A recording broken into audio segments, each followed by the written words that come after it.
Chapter 37. Dunn's comms filled with frantic shouts, screams, and calls for assistance. The creatures were inside the station and making their way through the vacant areas toward the occupied ones. The trio closed emergency bulkhead after emergency bulkhead, but the creatures seemed to know they had nothing to fear and punched through them after less than a few minutes. Armed security forces had taken up positions just inside the unexposed connected modules. Most had never fired the gravitic rifles they carried. Many had never fired a weapon outside of a firing range. They were the line. They were also all he had. Kalimura and her squadron had retreated to the ventral side and awaited orders while they poached stragglers in the occasional recon wave of creatures. Without concentrated air support, she and her Marines, including the SVs, wouldn't last a minute or two. The tornado was far too thick, the creature's distortion field far too large. Parts of the station had already seemed to disappear into darkness, Neptune's light draining into invisibility. This was it. All they could do was huddle down to the center of the station, fortify as many modules as they could, and wait to die. Somehow he didn't think that was a good plan. He doubted the Trident personnel were too keen on that either. They'd already been there and already done that. It was one of the reasons he was certain they would hold the line or die trying. The remaining gunners fired with reckless abandon. Turret emplacements without gunners, those that still functioned, continued blasting away at the tornado and the flocks of starfish clusters spinning toward the station, but barely made a dent. Dunn's HUD flashed twice, and Portunus silently pushed information across his screen. 2 Leviathans were coming, and Trident was running out of missiles. "Portunus, can you pilot an SV?" Dunn asked. "Yes," the SE said. "I can also control skiffs, although I will not have fire control for either vessel." Dunn grinned. "You won't need it." Kelly spread her team out near Dome 3, protecting the airlock as well as rearming and recharging. She'd practically burned out her turret and wasn't even sure if the damn thing would fire now. In addition, her skiff was out of small arms ammo. "Lieutenant?" Elhol asked. "Go." "Seeing something big out there." She switched to his cam feed and her heart stuttered. The outline of something even larger than the 2 Leviathans she'd already seen headed toward them from far above the fray. The monster was descending to Trident's ventral side. "Floyd wept," Kelly whispered. "Squadron, Leviathan coming in. Find cover." A parade of acknowledgments flowed in, and her skiff quickly rotated before speeding away from the airlock and heading to the far side of Dome 4. She kept her turret aimed at the thing, but the longer she stared at it, the more it seemed to change and morph before her eyes. Its belly squirmed with writhing shapes, an eldritch green shimmer cascading off its form like water droplets. She felt as though she could see through it, or maybe into it was a better description. Her brain thumped with pain until Kuchia pulled the skiff around the far side of the dome, and her view became blocked. Blinking her eyes, she tried to get the sight of the thing out of her mind. The skiff halted and maglocked to the side of the dome and beneath its protective overhang. "Lieutenant?" Osorio asked through a pant. "The fuck was that?" Something big," she said. "I think—" A starfish-like thing smashed into the deck in front of the skiff, squirmed on the atmosteel, and finally rose. Kelly didn't think. She just aimed and fired. The gravitic pulses blew through its carapace, spatters of silvery droplets spreading in all directions. She yelled at Kuchia, and the skiff broke free of the maglock and quickly scooted away. Behind them, a dozen more starfish had crashed into the hull before rising and giving chase. "Squadron, we have incoming!" Kelly shouted, and aimed her turret at the creatures. She chose her shots carefully, mindful of the already damaged turret. Each shot was one she might not have in a few minutes. Boy, that was a cheery thought. As Kuchia wove them through the training dome complex, he did his best to keep them as close to the overhangs as possible before sprinting to the next dome. Kelly continued getting off deadly shots while Osorio, down to his last 2 gravitic energy cells and 2 mags of flechettes, scanned for closer threats. She downed at least 8 starfish, but the things just kept being spat to the deck only to turn around and pursue her skiff or one of the rest of the squadron. "We're being hunted," she thought. "They need incubators." Kelly shivered at the word, remembering all too well the cocoons she and her squad had discovered inside SNR Red. She wasn't going to end up like that, and neither were her Marines. She'd go out like Carb, a grenade in one hand, a pen in the other, and a smile on her face. But not yet. Not while she still had energy. The skiff could still move, and there was a chance of escape. "Get us to the starboard edge," she told Kuchia. "Head dorsal." Cuccia didn't respond, but the skiff immediately picked up speed and broke its serpentine pattern through the domes. They rocketed forward, Trident's hull speeding below them, while 3 flocks of starfish followed in their wake. The skiff finally found the edge and flew off it. At the same time, Cuccia hit the maneuvering thrusters and sent them at a negative vector heading toward the station's dorsal side. Without the full array of starboard thrusters, Cuccia spun them using the port and aft thruster arrays, pushing them in a clumsy spiral toward the hull. At the last moment, Cuccia activated the skiff's mag field, and the craft maintained an altitude of mere centimeters from Trident's hull while the skiff pulled 4 Gs. Callie glanced at her scope and saw Lowell trailing them while keeping several hundred meters away from the hull. He was their shadow. She just needed to use him. "Lowell, we're going dorsal. Once there, we're heading into the infrastructure. Follow." "As best I can, Lieutenant." "Don't worry," she said with a maniacal smile. "We're going to have holes opening up for us." With that, she called Dunn. "Commander." "Go, Alpha." "Sir, we're sitting ducks out here." "Agreed. Suggestions?" "We move into the infrastructure and protect the station." Dunn didn't pause. "Get your squadron under cover. Head for the vacant part of the station. They're coming in through there." "Copy," Kelly said with a grin. She thought he'd see it her way. Shit, he was probably about to say the same thing. "Squadron, into the infrastructure. Head for the starboard side. Take out any invaders." A rain of copies hit her radio. Kelly narrowed her eyes as Cuccia flew them toward the target. "Fortunas," she called out. "Do the trio have control of any of the grav plates in the affected part of the station?" "The creatures are getting in through the uninhabited portions of the station. Power and life support were never brought online. We are unable to dispatch automatons to remedy the situation due to extensive damage." "Does the rack have backups?" she asked. "Yes," the SE said. "Is that where you're heading?" "Yes, it is." She disconnected from the trio and brought up her squadron comms. "This is Alpha. Listen up." The LeBlanc accelerated away from the shipyard's mooring point and headed perpendicular to the funnel cloud of creatures. As Gunny reached a safe distance, he activated the starboard guns. Each gravitic pulse fired had 10 times more power than a skiff turret and 4 times as large in spread. The huge silvery teardrops raced through the warping, shimmering space before lancing the tornado and detonating. The guns fired 10 pulses each, the tornado literally coming apart like an unbalanced engine. Several flocks of the creatures spun off into the darkness, while space filled with the detritus and crumbs of shattered exos. As the guns cooled, he fired 4 missiles at different targets. One was for the tornado, one was for the starfish currently clustering, and the other 2 were for the unbelievably massive creature heading in from Proteus, one of Neptune's moons.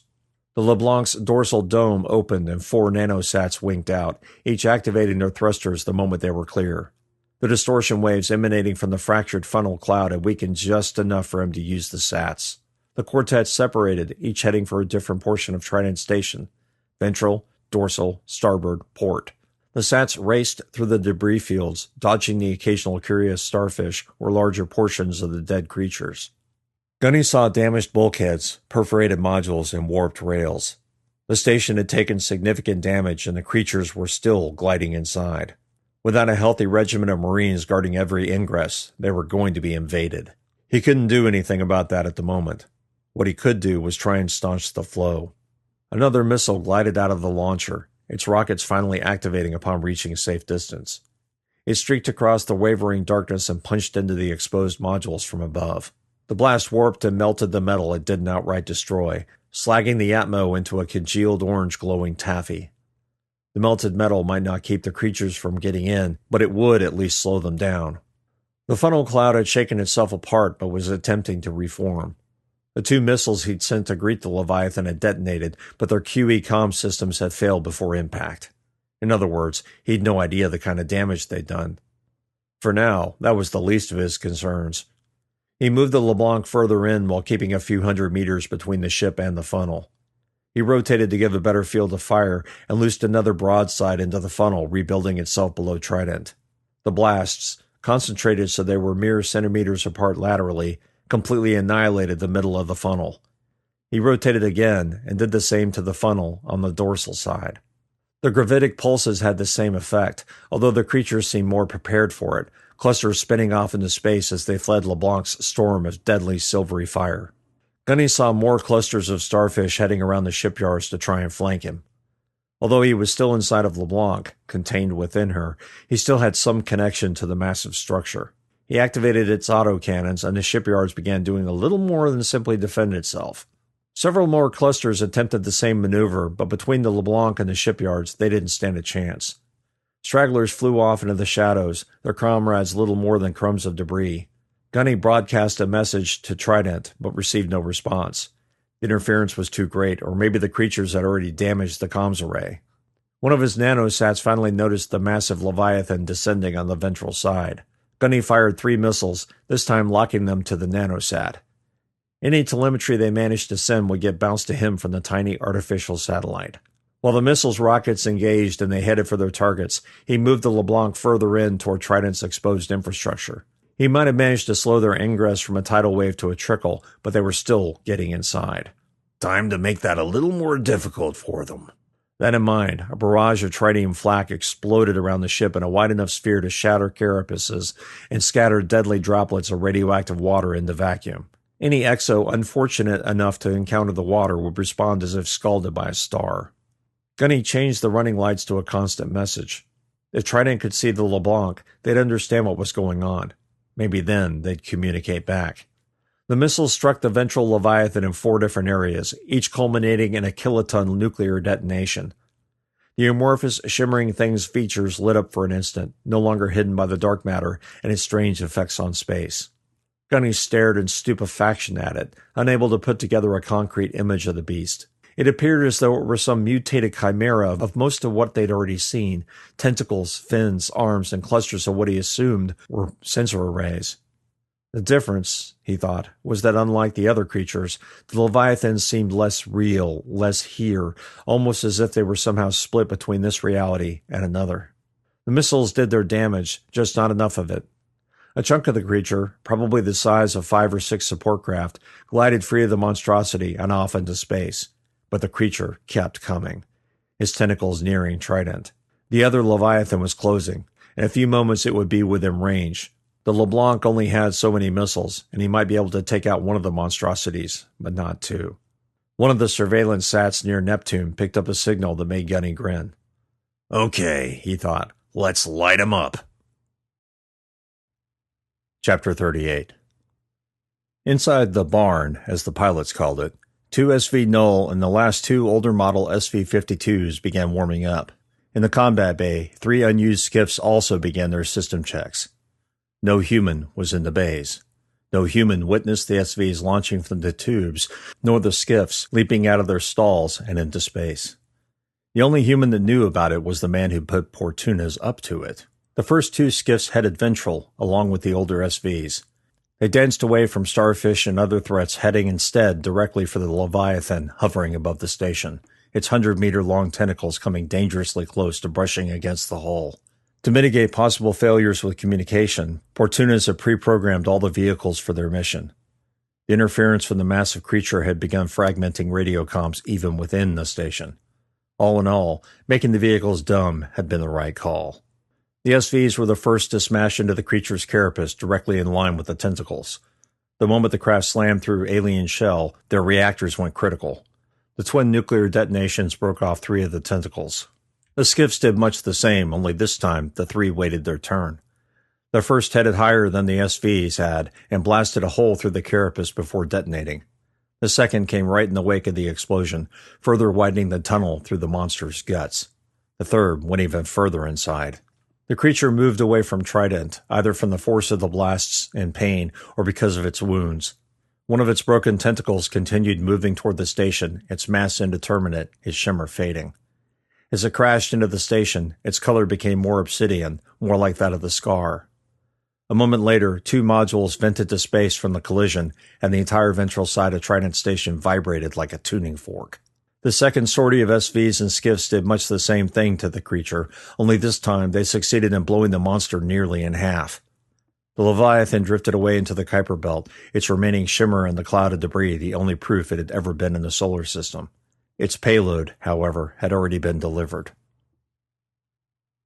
Kelly's skiff ducked inside a blown-out module, the craft fitting easily. Lowell followed them to it, but hovered just beyond, his gunner firing the occasional shot to drive away curious exo-stragglers. Get us to the airlock, she told Kuchia. The skiff crept forward to the large airlock between this module and the one behind it in the infrastructure rack. How are we doing this, Lieutenant? Osorio asked. Skiff's not fitting in there. Right, she said. Grab whatever remaining ammo you have and the grenades. We're done out here. The sentence seemed to silence all radio chatter at once. We need to protect our people. Lowell, you got your assignment? Copy, Lieutenant. We'll wait here until you're inside. Copy, Kelly said. The skiff came to a halt and maglocked to the deck. Kelly opened the turret and hopped out, tossing a flechette mag and a gravitic rifle energy cell to Osorio. We'll arm up as soon as we can. Hit the airlock. The 40 by 40 by 20 meter module had an airlock large enough to easily fit 5 suited Marines. Kelly wished she had them. Instead, she, her lone gunner, and skiff pilot ducked inside the airlock and watched it close. Through the transparent aluminum shield, she watched Lowell's craft jet away from the module before heading off to carry out his orders. The airlock cycled, but didn't pressurize. The trio had knocked out life support to the outer modules. Portunes, we're in. Copy, Lieutenant, the SE said over the comms. Waves of static occasionally rolled through the radio, making her wonder how long she'd have comms. Shit, how much longer would they have a station? Cover 3, she said over the comms, and Osorio and Kuchia took up position near the hatch, with her at the back, rifle facing forward. The hatch opened on a dimly lit corridor that occasionally glowed red from the warning beacons. Kuchia? The man stepped through the hatchway, peering one way, then the other. Kelly immediately took his place beside the hatch, crouched low with her rifle pointed past him and what she could see of the corridor. Kuchia checked both sides again, as well as the ceiling, before saying, Clear. Osorio immediately stepped out and took up position on the opposite bulkhead facing starboard. Kelly stepped through and took port. The corridor's long shadows were too bright. She hated thinking that, but it was true. Any illumination would give the creatures more power. Activate your filters. She connected to the trio. Kill all the lights here, including the flashers. Yes, Lieutenant, Portunes said. The flashing lights disappeared, as did the remaining overheads. The result? Utter and complete darkness. Pardon me, Lieutenant, Osorio said, but if we can't see them, how are we going to find them? You'll see a shimmer, she said. Use the station map. We're just taking a leisurely walk down the corridor. Toward the vacant part of the station, Kuchia said. Yeah, Kelly said, a slight grin on her face. Just like old times.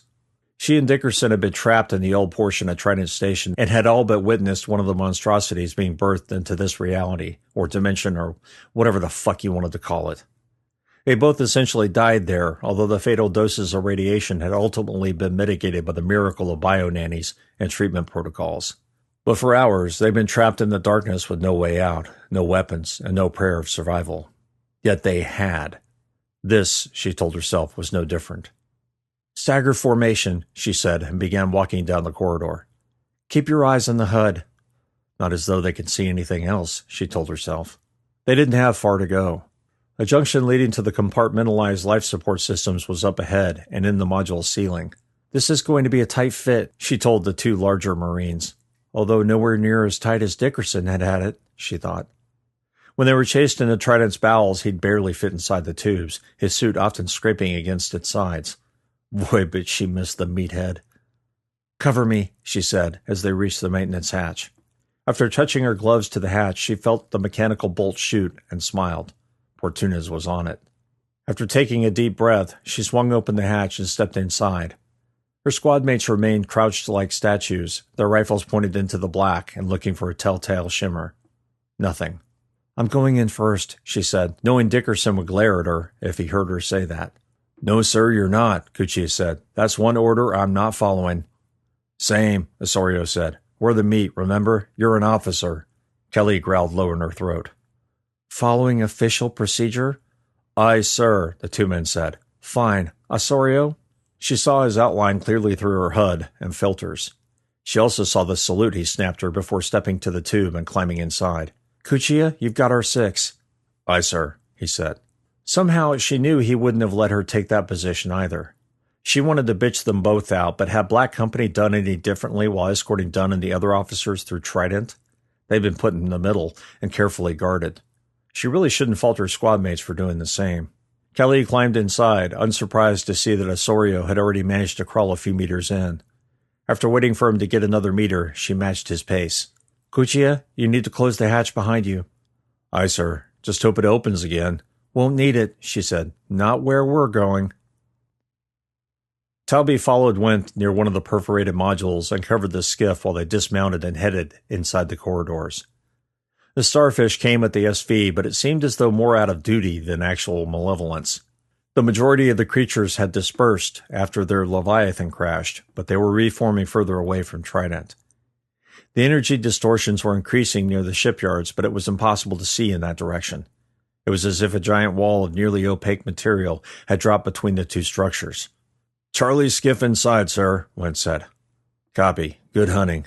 Wiggins blasted another starfish that had come within range. So now we commit suicide, sir? Talby grinned. You've seen me fly. You don't trust me? Before the younger man could answer, Talby had spun the SV in a 180 and accelerated to 8 Gs.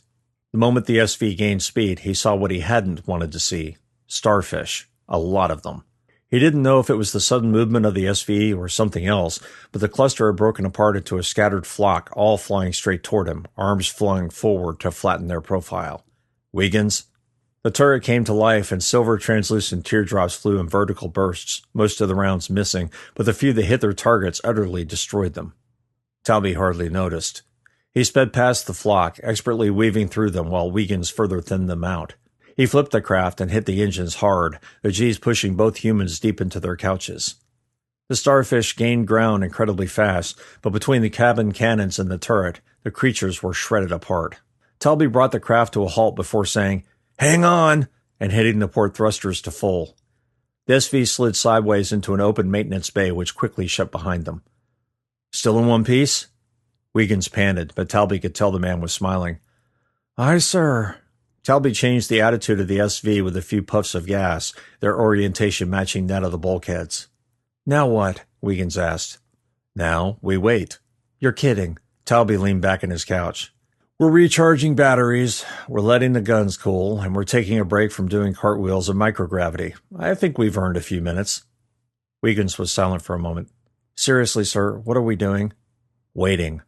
When we get the call, we're going to slide back out of here and pull about 9 Gs getting starboard. He let that sink in for a moment. So maybe you should rest. Shit. Sorry, sir. No apologies necessary. He chuckled. I wouldn't have believed me either. PFC Copenhagen's turret had recharged just enough for her to slam a volley into an oncoming squadron of starfish. One of the Exos hit the skiff, badly damaging the aft end and practically bludgeoning her brain. Find a module, she shouted at Kilgallen, the pilot.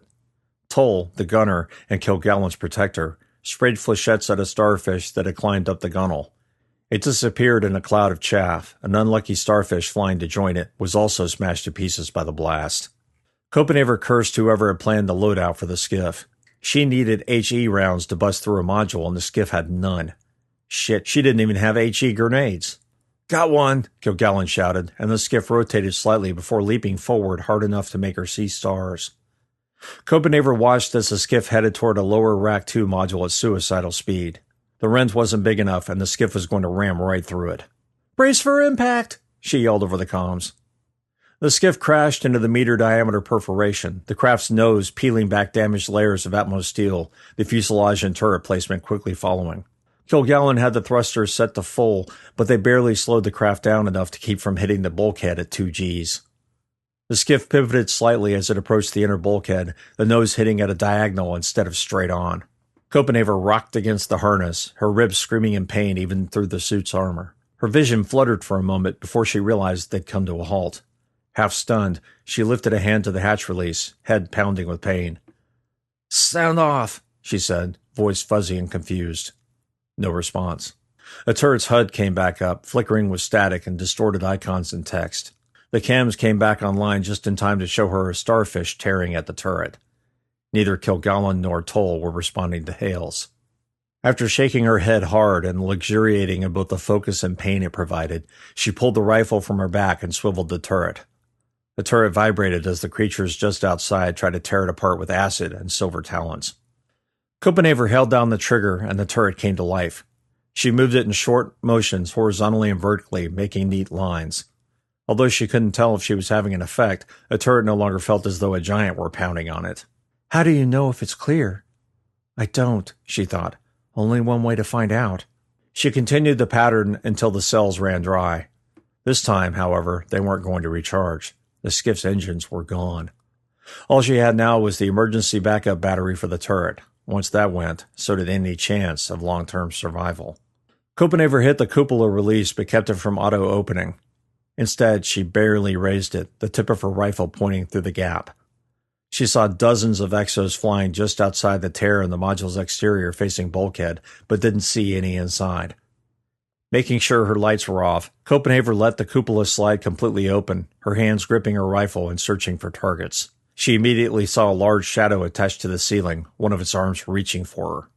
She aimed and fired a burst of gravitic rounds, each shredding through the starfish. Immediately, turning to face the skiff's fuselage, she raised the rifle to shoot anything that might be crawling over Toll or Kilgallen. Instead, she saw an amputated leg floating just above it, a severed head and torso bouncing off the bulkhead and heading out into space.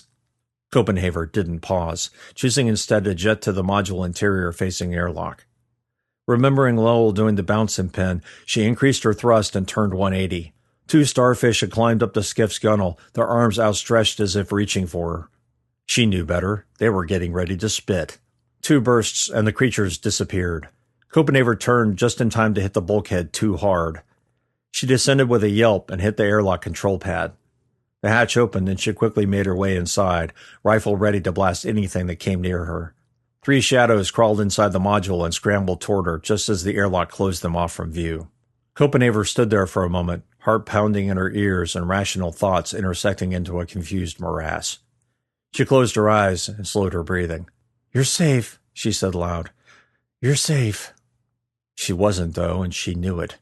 The starfish in the module would no doubt attack the airlock. How long before it shattered from their ministrations? The skiff was inoperable, the module perforated, and the only way to stay safe was to open the airlock, clear the corridor, and reach the maintenance hatch. If she could do that much, she might still have a shot at completing her mission. "Hoorah!" she said in a shaky voice, and touched the release. The airlock opened on a pitch-black corridor. She turned her lights as low as they would go, activated her filters, and waited for something to move. Nothing did. She waited a few more seconds, fingers idly flexing their grip on the rifle. When nothing happened, she stepped into the corridor, searched for sign, checked the other direction, and called it good. She had a clear path to the maintenance hatch. Instead of maglocking herself to the deck, she rose a few centimeters above it and hit her jets. When she traveled nearly 10 meters, she finally saw the hatch embedded in the ceiling. Copenhaver glared at it as though it were responsible for her 2 dead Marines. "Open up, fucker," she said, and began working on the hatch. Behind her, in absolute silence, 3 starfish were tearing apart the airlock.